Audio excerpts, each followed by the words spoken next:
Okay, I think that's everyone. Well, hello everyone. It's really lovely to see you here this evening for the launch of this fabulous book. I'd just like to begin with an acknowledgement of country. We respectfully acknowledge the wisdom of Aboriginal and Torres Strait Islander peoples and their custodianship of the land and waterways. The countries on which Spinifex offices are situated are Jiru, Bunurong, Wurundjeri, Wadawurrung, Gundungurra and Noongar. We also acknowledge the many women throughout history who have fought for women's freedom and the freedom of lesbians, often at the cost of their lives. So just a little bit of housekeeping. This is a recorded Zoom, and you can turn your camera off if you don't want to be visible. The recording goes for an hour. You can make comments in the chat, and you can see the chat box down the bottom. The launch will be uploaded to YouTube tonight and will be available from tomorrow. So I'd just like now to thank you all for being here. And I particularly want to thank Barbara Pocock, Senator Barbara Pocock, for being here and for agreeing to launch Midge's book. It's a great pleasure to meet you, if only on a Zoom, which is not bad actually these days. No. Senator Barbara Pocock grew up on a mallee farm in South Australia. She is an economist, an emeritus professor, and was awarded an Order of Australia, that's the AM, in 2010 for services to industrial relations, research, and advocacy of social justice. Barbara became a South Australian Senator for the Greens in 2022 and is currently the Greens spokesperson for housing, workplace relations, employment, finance, and public sector portfolios. She is passionate about action on climate change as well as social and economic justice for all vulnerable groups, including our First Nations peoples and refugees. She lives in Adelaide with her partner Ian, and we've just discovered that she loves fiction, poetry, and memoir. Over to you, Barbara. Oh, thank you so much, Susan. Can you hear me all right? Yes. Yep, getting some nods. Great. And it's lovely to see some friends online. I'm waving to you across the ether, Janet and Mag and others who are online. And thank you for the invitation to be here. And I also acknowledge I'm on Kaurna land here in my Adelaide office. And I just want to salute First Nations people who might be online and acknowledge the custodianship of this beautiful place where I live, and that sovereignty was never ceded. And as we celebrate and read the words of this wonderful book, which I really, really loved, and acknowledge the very powerful story from Laila, I think of the many, many Aboriginal women and men whose stories we'll never know, and how important it is to record our stories. And as I read this book, I recently was given a copy of another book, also a poetry and essay and memoir piece as well from Natalie Harkin. For those of you who haven't read, it's a wonderful story, terrible story, but so good to have it written, called Apron, Sorrow and Sovereignty. And I just recommend that as a also wonderful story about one of the stories, at least, that's attempted to capture the Aboriginal women's story of exploitation as domestic labour. But I feel the same about Laila's story and the gift that you've given us, Midge, which is, someone said this recently of Natalie's book, the more we share, the more we learn, the more we heal. Heal as a country and heal as individuals. And these books are really an important part, so that the work, the labour of capturing them and publishing them is so important. So thank you, Midge, for the honour of celebrating your book, and thank you also especially to Laila and to her 5 daughters. whose story this is, embedded in Midge's story. And it's a story within a story. So thank you also to your circle of friends conspirators who clearly share your incredible characteristic of persistence, all of whom are drawn into a web of action that this book chronicles. And clearly not many people escape your reach, Midge. Once you're in Midge's circle, it seems you get drawn in. And it's wonderful that such a mighty group of people joined you. And thanks also to Sue, your partner, also clearly a mighty woman, who handled the migration paperwork. We all know what a horror story that will have been. And while we don't chronicle every part of that, there were many hours of work done by Sue through this book. So thanks for that. And also for the inspiration you give me as an older woman. I love that you celebrate the fact you tried to retire, you tried to hang up your boots, you said no more advocating, and then that morphed into, as you say in the book, here we go again. So I find that fabulous, the life we are lucky enough to have as older women, to continue contributing and all of those things. You're an example of a woman who's never given up. And of course, if you never did another thing, it wouldn't matter. You've had a very full life, but you keep doing things and you do things that matter. And I also want to acknowledge Spinifex Press for your years and years of contribution to making sure these very important works find their way into the printed library of that's available to the future. I think books and words really matter. For those who follow us to know what we did and why we did it. And printing is hard work, publishing is hard work. So it's really important we tell our stories so they're passed into the hands of those who follow.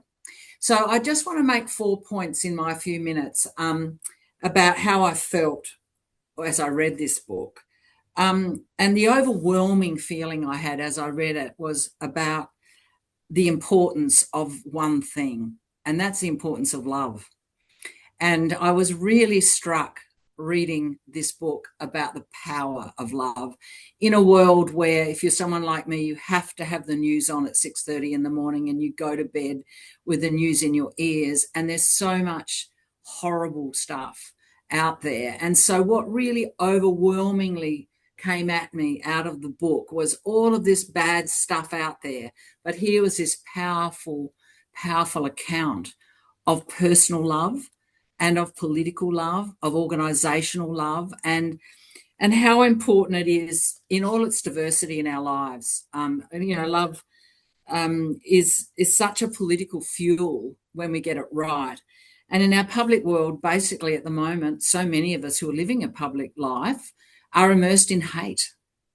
That is the dominant political conversation. And we're invited every day, and by increasingly diverse kinds of media, into hate of each other, into differences, exaggerating the differences between us. And we're invited into racism in particular as an easy salve to impoverishment, into inequality. We are drawn to feel jealousy and to feel rage and division. And we're especially invited to hate people who are overseas, who are immigrant potentially, who are refugees, who don't look like us. And to think, I as a spokesperson for housing, every time I post anything on housing on our social media at the moment, there is just a litany of complaint about immigration causing our housing crisis. That is not true. It doesn't cause our housing crisis. None of the data support that. But there is a very easy message retailed out there through our politics that hate is appropriate for people who come here seeking a home, and that they are the source of our crisis. So far from the truth. So my overwhelming delight about this book was that it invited me to think about love, and it really invited me to think about the enormous power of love. So in this book, love is huge, and it persists, it triumphs, it overrides. It drives across cities on absurd missions. It gives away money and cars and fridges. It organises rental apartments. It teaches people to drive. It is all around us, and it motivates this very diverse group of people, Midge, as you tell your story. It certainly motivates you as a driving force through this whole account. And it reminded me of how love is all around us all the time. When I think about the people I'm lucky enough to work with in my office and in my party, there is a great deal of love in this politics. There's irritation, there's fury, there's frustration, but there's love. And we are very motivated by love, and we need to really remember that. It's our politics usually, if they are persistent and successful, have a lot of love in them. And I really felt that in this book. And I felt the power, the fact that humans really are born to love. And if you watch any group of preschoolers, you see it. If we're allowed to foster ourselves and thrive, then love is a major part of our lives. But the political forces right now are so against that. And it's hate that gets all the press at the moment. It's so ironic. It's so wrong. And so, Midge, I want to acknowledge that you've given us with this book a real page-turning account of what big love looks like and what it looks like when it is acted upon. You're clearly someone who is capable of enormous love, but I would argue most of us are, if given half a chance. And your big love, you write about it in the book. I just want to read a small part. Without that deep, and I'm on page 14, without that deep mutual love, you grew to love Laila and she grew to love you, Laila would never have made it to Australia. That love, that deep connection fueled everything it took to get her here. Mere intellectual compassion could not have moved all the mountains that needed to be moved. It's such a beautiful set of words, and so capture what this book is truly about.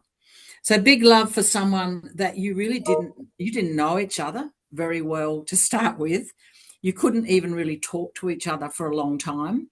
But as you say in the book, you were, quote, you were interested in helping Laila simply because she had put herself in our path. I really love those words as well. We were committed to the idea of her rather than to the person. You didn't know her, but you came to know her. And I just think that's an amazing notion of love that was beyond the person. It was about the situation, and then it certainly grew into love for the person. The second really big thing that struck me about this book as I read it was the way in which love is returned.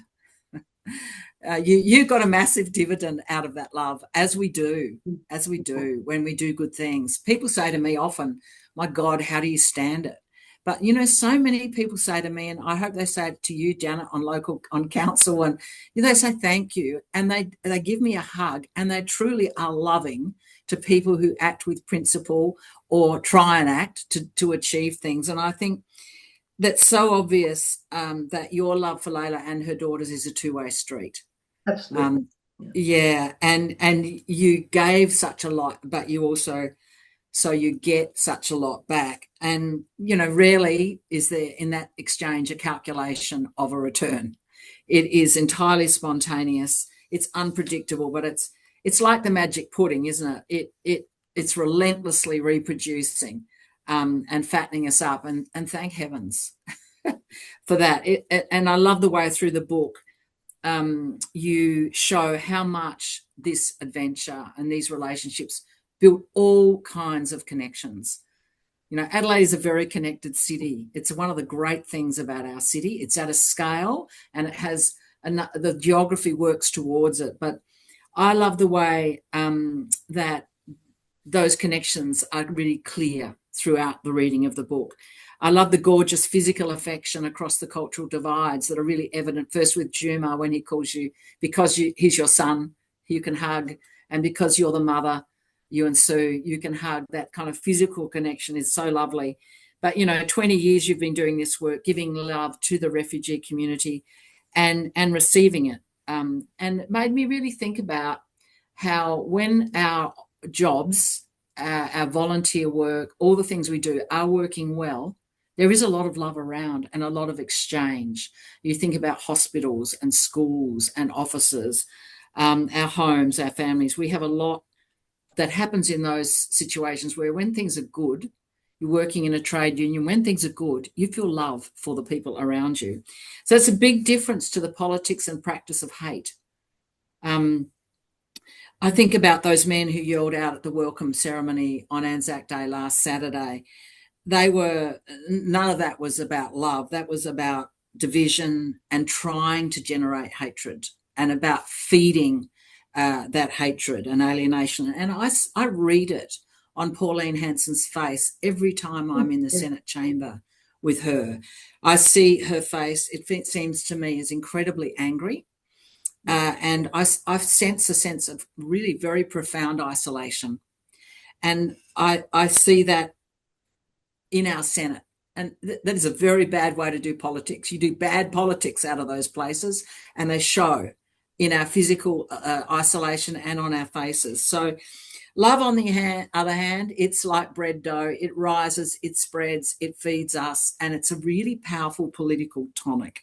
So you gave a lot, Midge, through all of this, and I feel like this book is a poem to all of the joy and the celebration and the love that you gave and you give. And I treasure it in this time of politics of hate, to be reminded about that and to claim it and to declare it as a political practice openly that we need to do. And I'm also conscious that on the left and on the progressive side of politics, we are very capable of hate. Don't worry, we do plenty of that. But I am reminded in this that is not the way to make a positive future. And I feel very committed and reminded of how important that commitment is to build politics, even where there's difference. Even as I feel furious that my fellow South Australians voted, 22% of them, for Pauline Hanson in that last election. I don't think we are going to build a good progressive future unless we are able to do it with love and conversation and connection. The third thing that really struck me through the book was the connection and community that is created through this project. And I recognised through the book so many people in my own life. Janet, I recognised you as a fellow bad mother in a very intimate group of bad mothers for 35 years. We have known each other. That was a real delight to me. And I've heard you talk a lot. I recognised this was what you were talking about as I was reading it. And I'm also a member of the Hot Gospel Choir, which sang at the Patank fundraiser with my grandchild with me. And what a beautiful event that was, and how lucky I am to sing in a choir that you can't hate your choir members, let me tell you. Even when they irritate you, you cannot love anyone, cannot help but love anyone that you sing with. So I love that was part of the story too. And I really appreciate living in a town where that is a feature of how we live, connection and long-term relationship. And we can build community here and make a difference in that. And you do that in this story and by telling this book. And finally and fourthly, this book also made me think, of course, inevitably, about the millions of people all over the planet who are right now in the same situation as Laila. And as she was in January in 2023, all of those millions and millions of people who, you know, I hear about them as a senator. I do get requests for support. And it is such a privilege to have staff and our capability to assist where we can. And your story includes the contribution of Steve Georgianis and other politicians who did respond, and how important that is. But there are millions who do not, as you say, come across our path. This story is about someone who did, and an incredible action you took. But all those millions who've lost everything that they love in Lebanon and in Gaza, in Iran, millions now in the Sudan. We hear 20 million people who don't have food and water. They've got very little chance of safe refuge. Their lives have changed forever. And so many of them are refugees, like Laila, with almost no prospect of coming here. And I am really ashamed that in previous decades, our country has done a much better job of responding. We are made in so many ways out of responding to refugees and to immigration. So your book really chronicles the incredible barriers that are there to finding a pathway to refuge and to safety.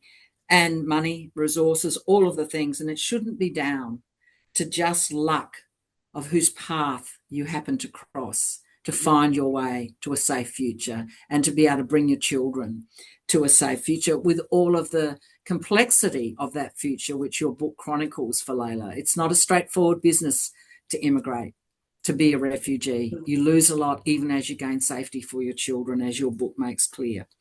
So I'm just want to end by saying, you know, we're such a wealthy country. We're mostly made up, apart from First Nations people, by refugees and immigrants. And I feel so ashamed and sad and sorry that our political leaders are increasingly calling towards racism. And they're moving to a racist political edge to try and shore up political positions with really quite hate-filled hysteria, which is a very, very shocking place for such a democratic nation, so proud of our history, to go. So I want to thank you, Mij, for reminding us of how things can be different, how a generous community and a generous individual and household can respond, and for reminding us that love can win, that it's all around us, that it's both a joy in the giving and in the receiving, and that a good life lies in our connections with each other.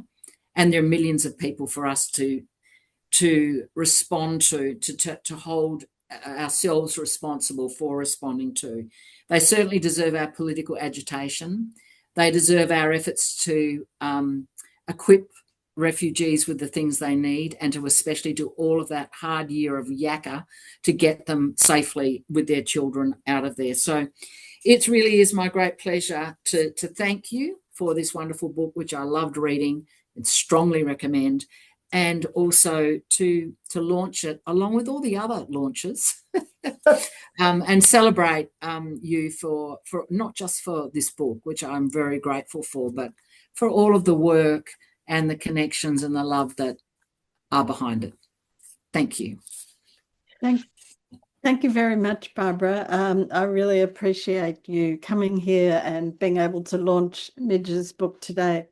When Mij's manuscript came in, I recognized her name because I knew that she was a poet, but I didn't know much else. I think we met at some stage, but it was such a long time ago that I didn't really remember very much. But so just to give you a bit of an introduction to her, and really this could go for half an hour, but this is the bio in the front of the book. In a career spanning over 40 years, Mij Tanith has written plays, short stories, poetry and articles for a number of magazines and online publications. She has been writer in residence in different communities. She's taught creative writing at TAFE and produced several highly successful literary events. She combines this output with long-term advocacy and support for refugees. And in 2025, she was awarded the Adelaide Citizen of the Year, which I think is a great recognition of all the work that you've done, Mij, and whatever else is to come. So thank you, and I pass over to you now, Mij. Wow. Thank you, Susan. Thank you, Barbara. I'm a bit at a loss for words because I've prepared this long-ish talk, and I think I might just read most of it, and I'll skip parts. So yeah, I want to thank Susan, Renata, and the whole Spinifex team. You've done such a fabulous job with this book, and you've made, for me, everything. It's just been so easy. So I just want to thank you. I know Renata's going to probably say more about the team at the end, but I never expected the path to publication to be this easy. It's been completely free of hassle, free of difficulty. Yeah. Anyway, so I'll start being articulate in a minute.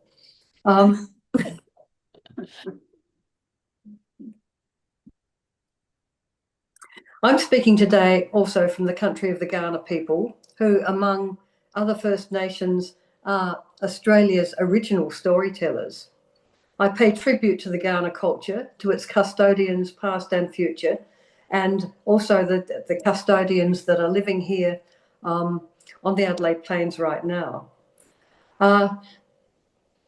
Both you, Susan, and Barbara have talked about the fact that my main form of activism over the past 25 years or so has been with refugees and asylum seekers.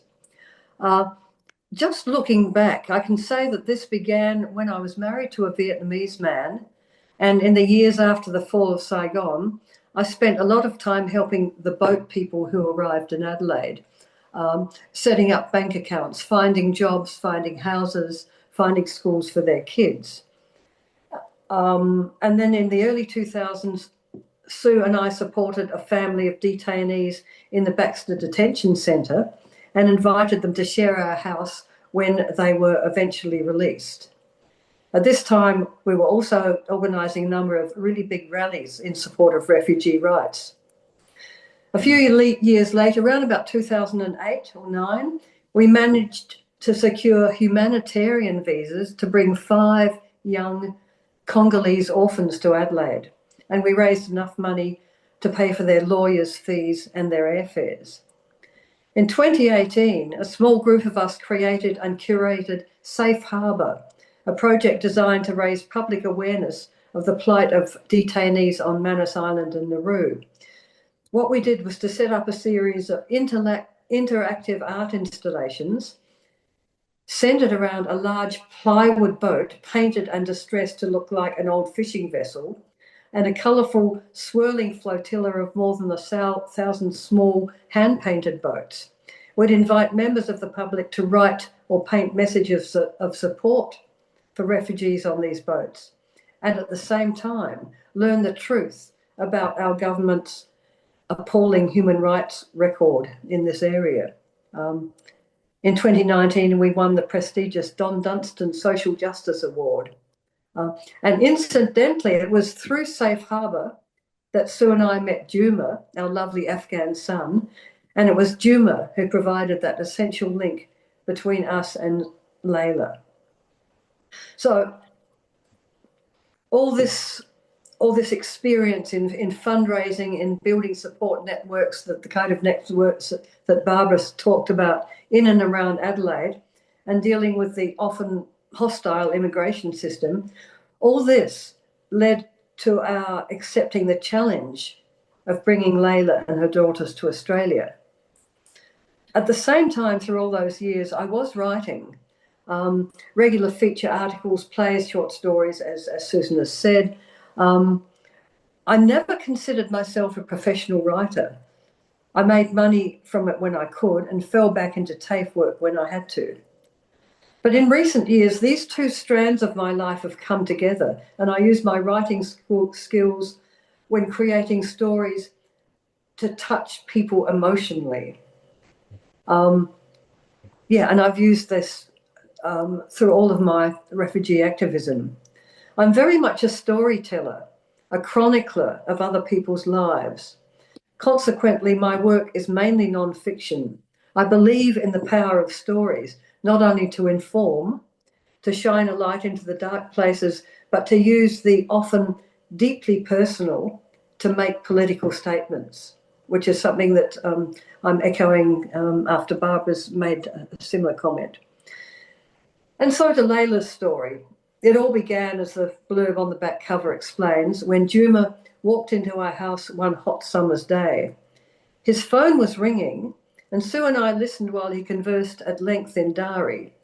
Then he turned to us and said, "I'm speaking to a woman who wants to know if there's anyone in the whole of Australia who can help her get a visa." And that's how it all started. Even now, over 3 years later, I can recall every detail of that moment.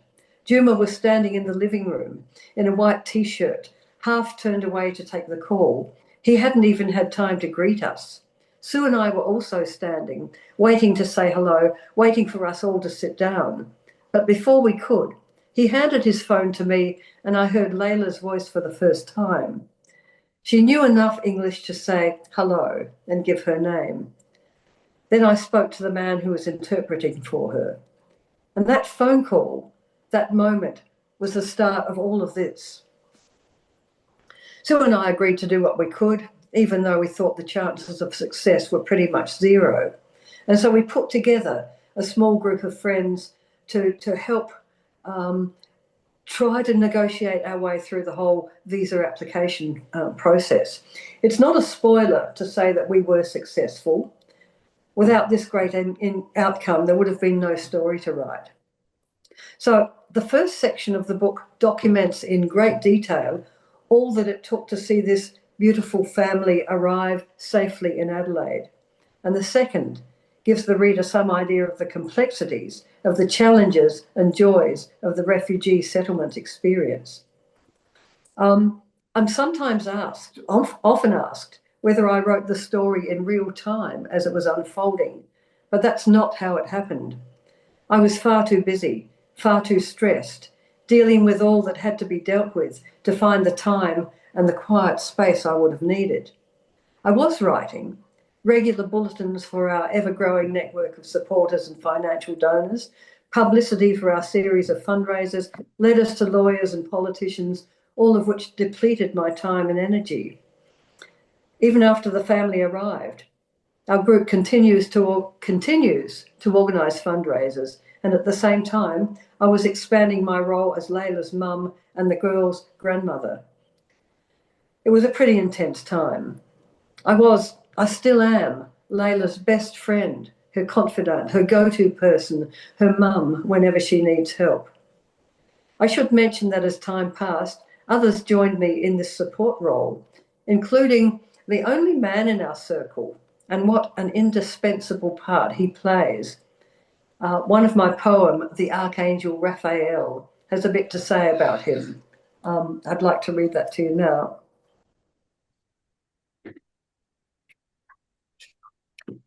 The Archangel Raphael lives next door, fixes the internet, deals with Centrelink, blocks up the mouse holes, brings you homemade cannoli, pays the car rego when it's 3 weeks overdue and you learn it has to be paid not only when you buy the car. When driving, he helps you with timing those difficult roundabouts, reminds you not to drift across lanes, has the patience to teach you reverse parking. The Archangel Raphael hides his shining wings under a plain grey jumper. Of course, that's Janet's partner, Raph. So how did the story come to be written? It was October 2024, about 9 months after Laila and the girls had arrived, and our circle was having yet another fundraising meeting. I was exhausted, pretty much burnt out, and the ever-practical Jo offered her family house on Kangaroo Island as a place for me to relax and recuperate. I accepted. I really needed to get out of Adelaide and be on my own.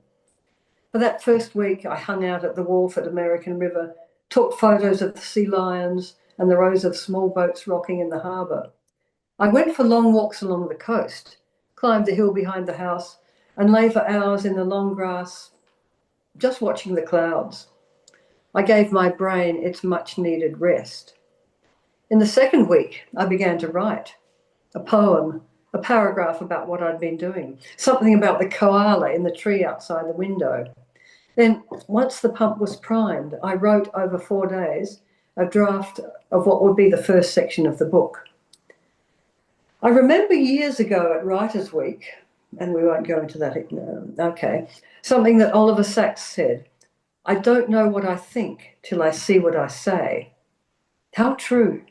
I realised I was writing an account of how my relationship with Laila developed over the 12 months we spent getting to know each other through WhatsApp messages and eventually, as her English improved, through phone and video calls. I realised I was writing to make some kind of sense of the whole process, to try to define, to put into words just what we meant to each other. To give you an idea of our daily conversations during this time, messaged in translation from English to Dari and back again, I want to read quite a long passage from the Tehran section, and it's interesting that it echoes something, the passage that Barbara read as well.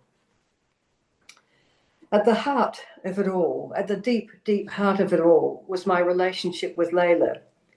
She addressed me as my dear. I noticed that a lot of Iranian and Afghan women address their friends in this way. Even Juma's teenage children call Sue and me my dear. At first we found this amusing, even disconcerting, but now it's such a part of my lexicon, I find myself using it as well. It is, after all, a lovely term. And so to shift the focus back to Laila, my dear. In all our conversations, I walked a very fine line between keeping her hope alive and yet never promising she would get her visa. In my first email back in January, I wrote, "My friends and I want to help you in any way we can, but it will not be easy. Australia's immigration policy is very harsh, and your chances of coming here are very small."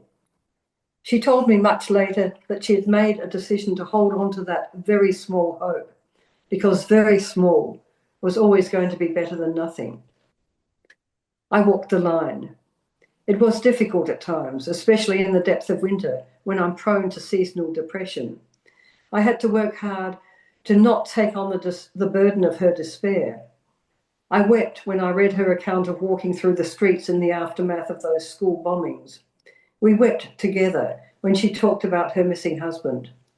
It was hard, but I never wanted to walk away because in truth, I needed that contact as much as she did. She was my daily fix. Without it, I felt bereft. Such is the nature of love. We cried too when I told her Sue and I had to take Marley and then Pashmak to the vet to be put down. Pashmak especially, little and old and blind, had become a symbol of new life for the girls. They loved her name, the Dari word for fairy floss. When we get to Australia, they said, we will own a small white fluffy dog and we will call her Pashmak. No wonder her death hit them all so hard. At the same time, Laila told me how the girls had found a baby bird in the alley behind the house. It had probably fallen from the top of the building. It was still alive, so they rescued it, tried to feed it, and at night they placed it on the roof, hoping it would be able to fly away. In the morning it was dead, and the girls were inconsolable. They wouldn't let their mother move the tiny body, so she covered it up with a cloth. She asked me how she should handle the situation, and I suggested she get the girls to find a suitable box and decorate it, and then bury the bird with love and respect. I still have the photos of that little coffin, pasted with leaves and coloured with splashes of paint. And so we talked of death and grief. We talked again about her faith and my lack of it. Don't you love them, Laila? Your open-hearted girls, pinching meat to feed the alley cats. God knows how long you worked to buy it, but you laugh when you tell me, proud of their compassion. Don't you weep for them, Laila, breaking their hearts over the death of a bird, the death of a little white dog. You shield them from their own bleak future, ever afraid of deportation back into the vile embrace of the Taliban. They're children, you say. I must allow them a normal childhood. So in the early days, I had no thought of publishing. I felt the story was far too personal to be of interest to any kind of audience. But I did show the draft to the women in our circle and they liked it, and they encouraged me to write the whole post-arrival part of the story. I sat on this draft for about 8 months, meanwhile thinking about how to tackle that second section. I knew I couldn't write it as prose. It would have been far too pedestrian. So I began working on a series of poems, each one a distillation of an event or a moment experienced by Laila and observed by me. This was an incredible privilege to not only witness most of Laila's key, let's call them learning moments, but to have access to her innermost feelings, and to have her permission to write about them. The first of these that I wrote was a modest little thing called Ashak. It was about sitting in her salon one day, helping to make these small vegetarian dumplings that are an essential part of the Afghan cuisine.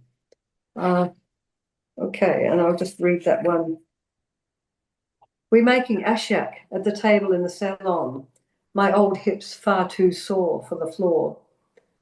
Our hands busy filling the rounds of dough, folding and pinching each one into its curled shell-like shape. I'm getting good at this, a circle of pale mollusks in the steamer.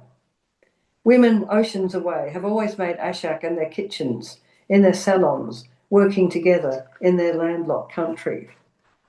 So there it is. It's a poem of no great significance, but it did lead me to think about poetry as the best genre for the Adelaide section of the book.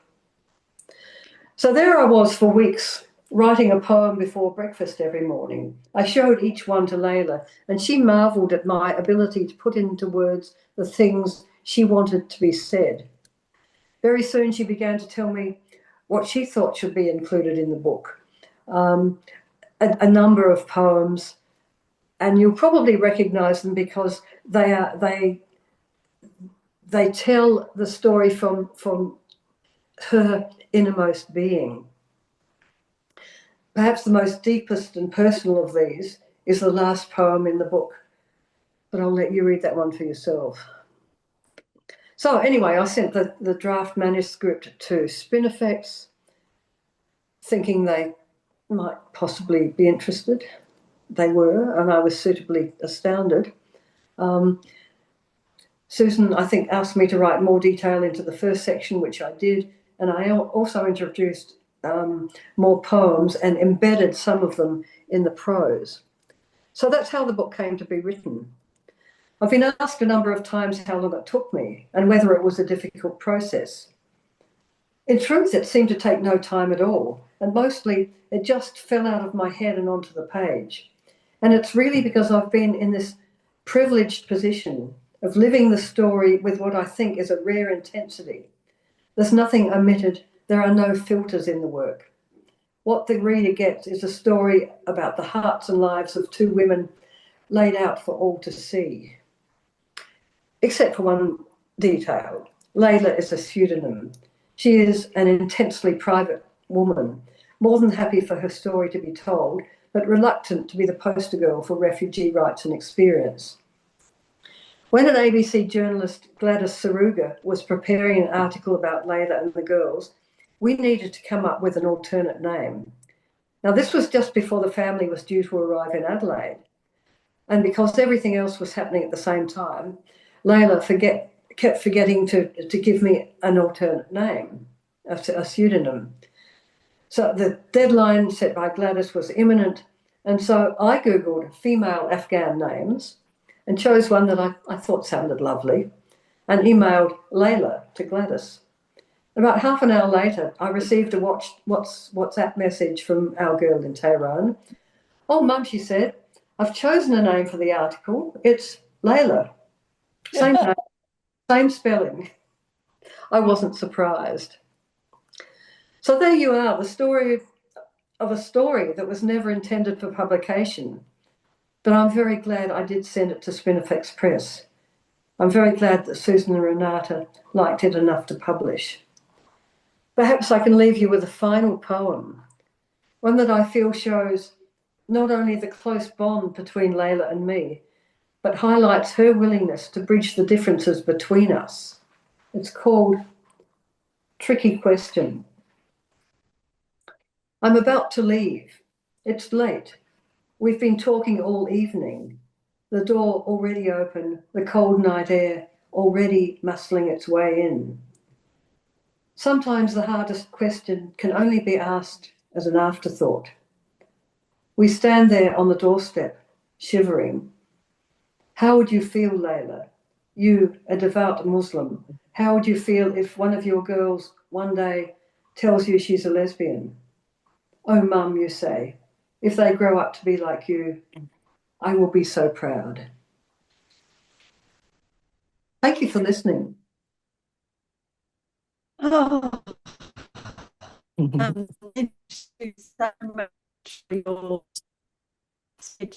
readings and so forth, and endless work. It's really inspiring. As I said at the beginning, the little biography that I read obviously could be expanded over and over. We will need to wind up fairly soon. And if anybody has a short question, we can take at least one, maybe two, depending on the length of the answers. Does anybody want to ask a question? You can use the react button at the bottom, which allows you to raise your hand, and then you'll pop up to the top of the screen and I'll be able to see you. All right, Lucky, you've done it the old-fashioned way, but that's fine. You need to unmute yourself down at the... I'm sorry, I didn't mean to do that. I was just putting a thumbs up for what Midge said. That's all right. Lucky, you are still muted. Rachel, are you able to unmute Lucky? Oh, hello. Yes, my question is, what are the ripples that have occurred, Midge, since you wrote and this book has been published? Yeah, that's a good question. Just to answer it very quickly, all of the profits from the book, I am sharing 50-50 with Laila. She's sending all of that money. In fact, she sent the first amount to her brother in Kabul, who has 2 daughters attending one of the secret schools. And she's told me that that first amount of money has enabled the school to buy 3 sewing machines and, you know, the scissors and the tape measures and all the stuff that goes with sewing, carpets for the floor, so that women can learn, have the means to earn a living while they are learning academically. So that's one ripple. And I think that's a fabulous ripple. Other ripples are other people have got in touch with me basically asking if I can do the same for them as I did for Laila and the girls, and I've said no. But I've been able to hand on 1 or 2 of those requests to other women who are willing to learn what we did, how we did it, and then to run with their own visa support for women still overseas. Another ripple effect is a little while ago, one of the Afghan musicians came to see me and said, there is a woman, a single mother, 3 children, poised to come to Australia. She has her visa. She has no money. And she needs money for 4 airfares, plus the exorbitant amount that she will have to pay for an exit visa to get out of Iran. I was able to say with confidence in that moment, yeah, Farouz, ring her and tell her we will get the money. And I was confident enough to send out 1 email. And I know Raf sent out 1 email. And because the networks that we built around the support for Laila was so strong and so generous that I knew they would respond immediately, and they did. So within 2 days, we had raised, I think, $9,000. In 5 days, we'd raised $24,000. And those that family, the mother, single mother, and her 3 kids came to Australia. They arrived within 3 weeks of us starting the process, and coincidentally, 6 days before the bombings began the American and the Israeli bombings began in Iran. So, yeah, these are some of the effects of the process of getting Laila here and of the story which has publicised that process. I've been thinking about that family who made it to Australia just before the bombing started, because it was such extraordinary timing. So we could have one more question if somebody's ready to go. You need to raise your hand so I can see you. Just a minute, because you've had one. Okay, nobody else has a question. So sorry? Janet has a question. Did you? Oh, okay. Sorry. Janet, did you have a question? Yeah, well, it's not a question. It's actually a comment. I've given the book to 4 people so far, and it's already having a huge effect. And one of the people I gave it to works in a school where nearly every child in the school is a migrant to Australia. And she is giving it to all the office staff who have to spend their days dealing with this very, very varied population of children. So I just want to say this, the world is so full of horrible stories. This is a book that spreads hope. Yes. So thank you. Yes, indeed. Renata, would you like to start the thank yous? Yes, thank you very much. I must say I've almost been in tears after all these speeches, first from Barbara and then from Mij. I really want to thank you, Barbara, for launching this book, and also for what you said, that we have to have hope. We can't actually go down the politics of hate. And it's really true. I mean, you dread to put on the news in the evening and just to hear more hate from everybody coming, spewing around. And so thank you for being there, being a politician, being a senator, and trying to stem that hate. My next thanks obviously go to Mij and to Sue for doing what you did. And we were privileged enough, Susan and I, to meet the real Laila. And when we were in Adelaide, for the real first launch of the book, which the Lord Mayor, who is a woman, did with great aplomb. And she's a lovely, lovely woman. What really gets to me is the unfairness of this whole process. I came to Australia in 1986 I was in England, but I'm really from Switzerland.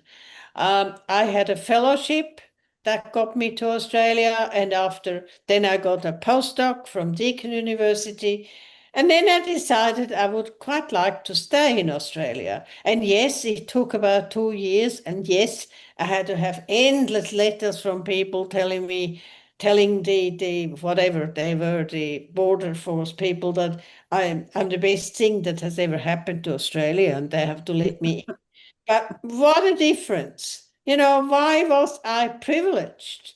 Why was I privileged to a woman like Laila or all the others who are trying to come in? And it truly breaks my heart, especially at the moment, to hear, just to quote Barbara again, this politics of hate.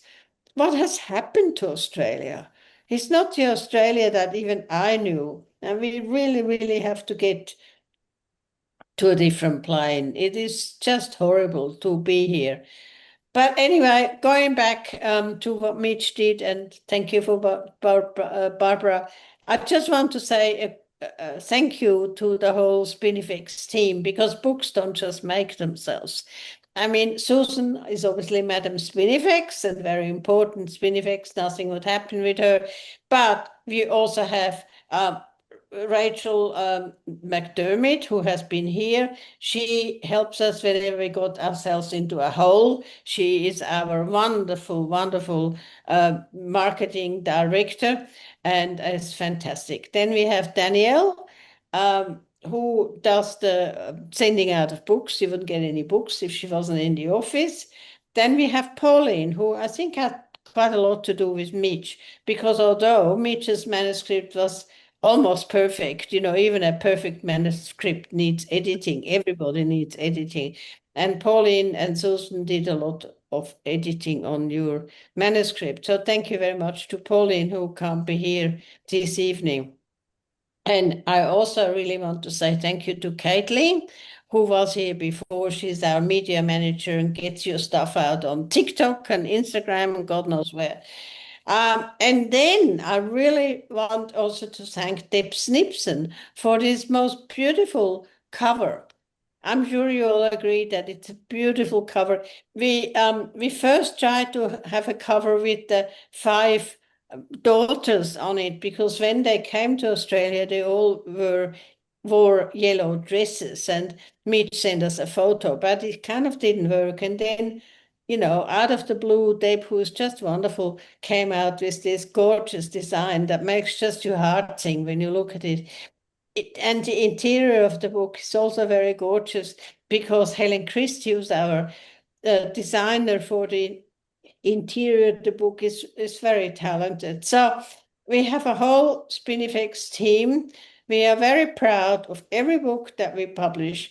But I have to tell you, Mij, we're particularly proud of this book, because it really moves not just our brains and minds, it really moves our hearts. And I just again want to thank you and Sue and the people of Adelaide for all you do. I was most impressed with your circle of friends and what you do. So thank you. Thank you to all. And yeah, thank you. Oh, well, we have 3 minutes left if anybody wants to say something else. No? Yeah, I've got one final comment. Okay, Mij, go for it. People have asked me, would I do it all again? And there's a very short answer, no. I couldn't do it all again. I don't have the emotional wherewithal to start and to develop a close relationship with anyone else overseas, because I am still Laila's mum, grandma to the girls, and I spend a lot of time and as Barbara said, the love that I get back is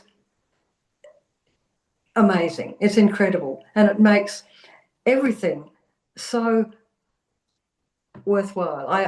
I'm so privileged to have been part of the story, so privileged to have been able to write it, and so privileged that Spinifex took it up and published it. Well, we are just delighted that you sent it to us and that we were able to publish it and get it out so fast, because it's not a huge book, and that's we actually have come to like very short books, although it's not super short, but you know, it's good. Anyway, so thank you everybody. Thank you, Barbara, for launching Mij's Laila story. Thank you, Mij, for writing it and being here. Thank you everybody else, and particularly the Adelaide the people of Adelaide. Some of you are here now, and I hope that you'll spread the word even further. So thank you. And so we will finish, and the recording will be stopped right on time.